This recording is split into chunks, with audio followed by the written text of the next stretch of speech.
un événement très intéressant. Aujourd'hui, à l'Institut français de Casablanca, nous inaugurons un Fab Lab. En fait, c'est un outil qui va permettre à toutes les personnes qui sont intéressées par les cultures du numérique d'utiliser comme un studio d'enregistrement, un studio image, des box pour créer des jeux vidéo, avoir à disposition un atelier.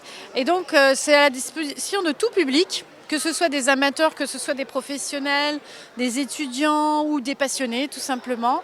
Et donc je pense que dans le paysage de ceux qui aiment le numérique, le jeu vidéo, ce nouvel outil de l'Institut français va être apprécié et utilisé.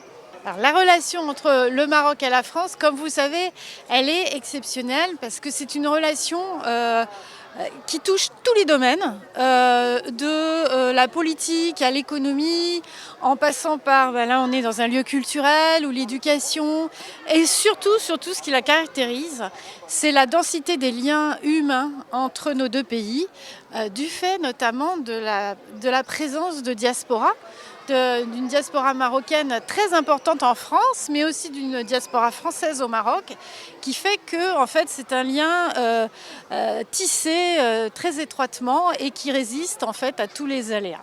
Oui, alors la présidence française du Conseil de l'Union européenne a pris comme thème au niveau international l'Afrique et veut centrer sa présidence sur le rapport de l'Union européenne avec le continent africain.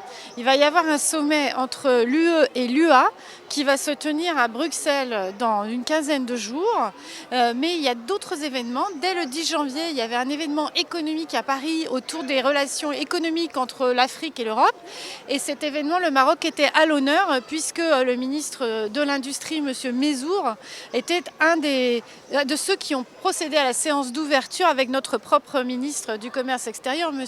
Riester, ainsi que le commissaire européen.